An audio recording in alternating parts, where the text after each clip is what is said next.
Estados Unidos se ha convertido en el epicentro de la pandemia de coronavirus a nivel global. El número de personas que han dado positivo ya se acerca al 500.000 y las muertes se empiezan a contar en las decenas de miles. Es una crisis que ha provocado que la mayoría de estados del país hayan decretado órdenes de quedarse en casa. Pero mientras más de 300 millones de personas tienen que respetar el confinamiento estos días, en Wisconsin este martes vimos imágenes como esta.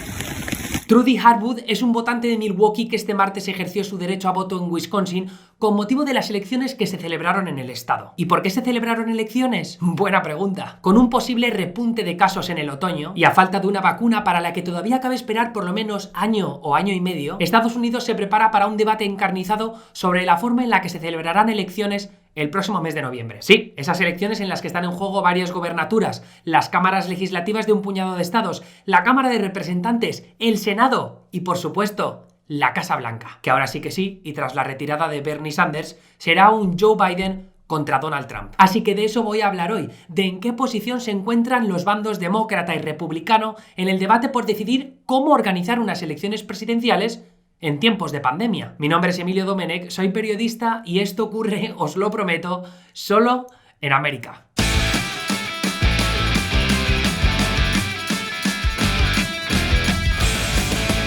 Está decidido, Biden contra Trump. Esa será la carrera presidencial que veremos el próximo mes de noviembre. Aunque visto lo que está deparando este maldito 2020, no me extrañaría que tuviéramos unas cuantas sorpresas más por el camino. Lo que sí es evidente a 8 meses vista es que las elecciones no se celebrarán como otras elecciones normales y corrientes. Muy al contrario, de hecho. Dependiendo de las medidas que se tomen en los próximos meses, habrá que replantearse cómo se acaba votando en noviembre. Si las medidas de distanciamiento social acaban funcionando en la medida en la que parece que están funcionando, cabe esperar que llegado noviembre ya no estaremos con este confinamiento. Por cierto, ¿se ha presentado a mi amigo Pablo? ¿Qué tal, Pablo? Sí, pero bueno, cuéntales un poco más cómo nos conocimos, que apareciste aquí de repente en mi casa durante la cuarentena.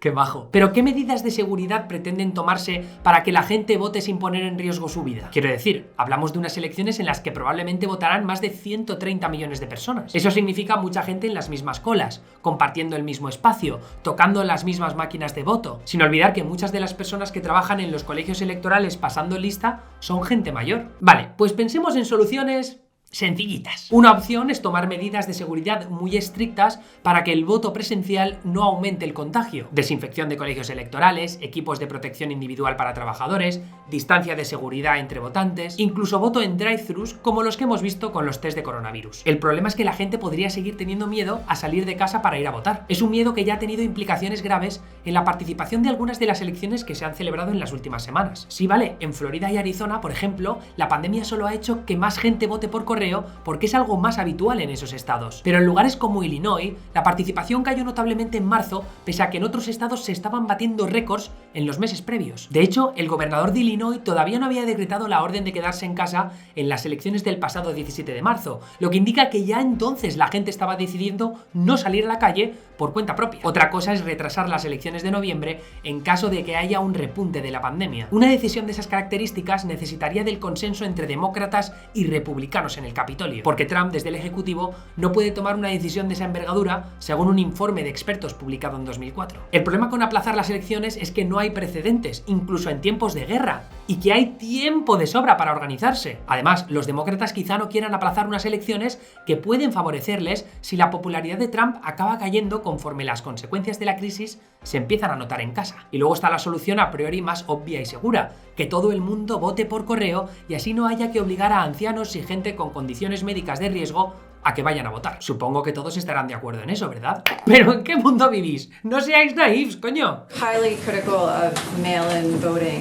mail-in ballots for voting. I think mail-in voting is But horrible. you voted by It's mail corrupt. in Florida's election last month, didn't you? Sure, I could vote by mail for How do you reconcile because I'm that? allowed to. El asunto del voto por correo es polémico en Estados Unidos por un debate muy recurrente, las llamadas Voter ID Laws, o leyes de identificación de voto. En Estados Unidos no existe un DNI, o un documento nacional de identidad como el que tenemos en España, sino que para identificarse hay que tener un carnet de conducir, un pasaporte o un documento de identidad obtenido a través del gobierno estatal. En muchos estados del país basta con un documento en el que venga el nombre de la persona para que le dejen votar, como un certificado bancario o una factura de la luz con prueba de residencia, mientras que otros ni siquiera piden eso, sino que el votante firme un documento o uno de los trabajadores del colegio electoral donde va a votar confirme su identidad. Es de ahí que los republicanos lleven años luchando por leyes de identificación de voto más estrictas, según ellos, para impedir que haya fraude de voto. Aunque lo cierto es que hay pocos estudios que concluyan que el fraude de voto sea un problema real en Estados Unidos. Y según los demócratas, leyes de identificación de voto más estrictas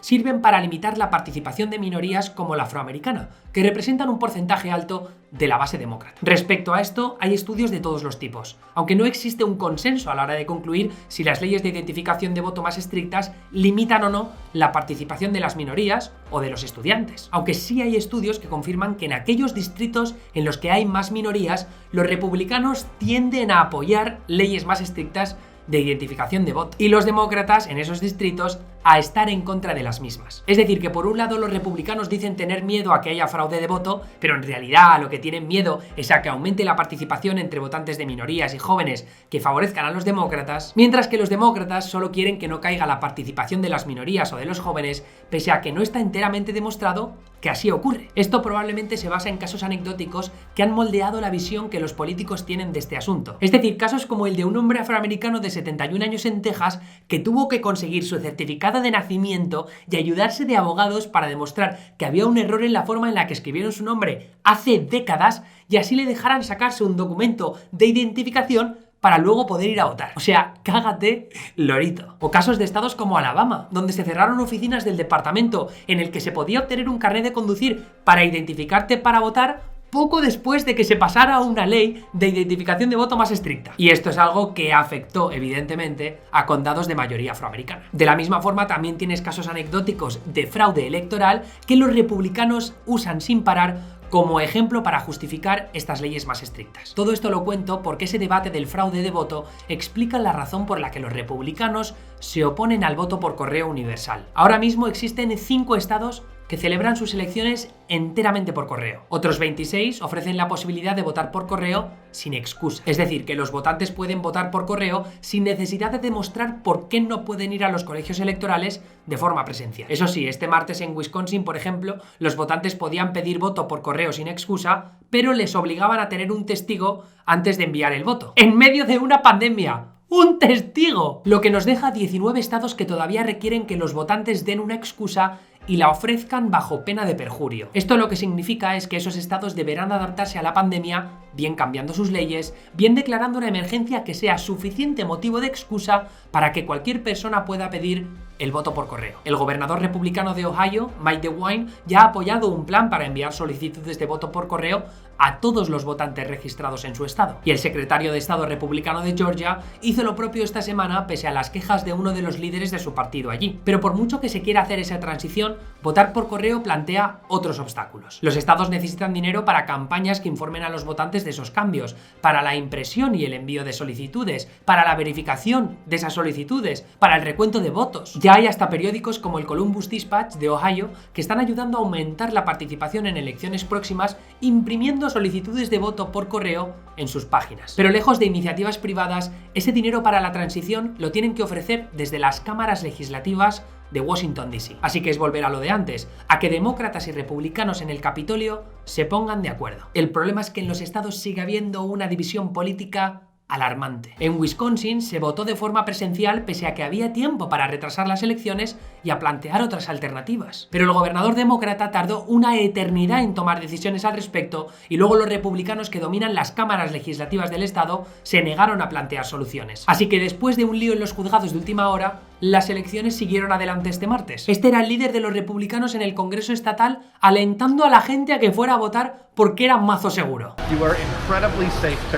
Lo que pasó en Wisconsin este martes fue principalmente cosa de los republicanos, que se negaron a plantear alternativas desde las cámaras legislativas donde tienen mayoría y después bloquearon cualquier medida propuesta por el gobernador. Eso incluyó no querer que el gobernador enviara voto por correo a todos los votantes registrados para que pudieran votar desde casa y tampoco ampliar la fecha límite del voto por correo hasta el 13 de abril, pese a que mucha gente no había recibido todavía la documentación necesaria. Y esto teniendo en cuenta que miles de votantes solo pidieron el voto por correo en los últimos días, vista la que se estaba liando con el coronavirus. Y al final esos intentos de bloqueo fueron un éxito. El Tribunal Supremo Estatal, que tiene mayoría conservadora, se puso de su lado y determinó que las elecciones debían celebrarse. Y esto es algo que afectó de forma desproporcionada a la ciudad de Milwaukee, donde no solo se concentra el brote de coronavirus en Wisconsin, sino también el voto demócrata representado por una alta población de afroamericanos. Afroamericanos, por cierto, que están muriendo en mayores números que el resto de demográficos en Estados Unidos. En cambio, zonas rurales y suburbs, donde hay más voto republicano,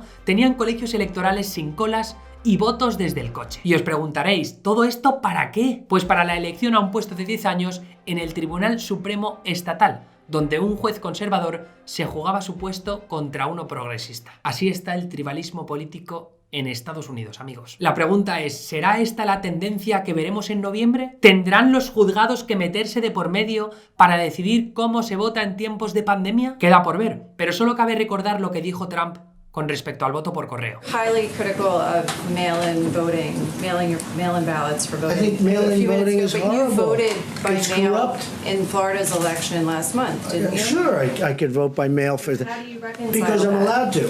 Pendientes ahora de las negociaciones en el Capitolio para ver qué sendas se toman de cara a noviembre. Así que eso ha sido todo por Solo en América esta semana. Mi nombre es Emilio Domenech, nos vemos la semana que viene aquí, en neutral.es. Hasta luego.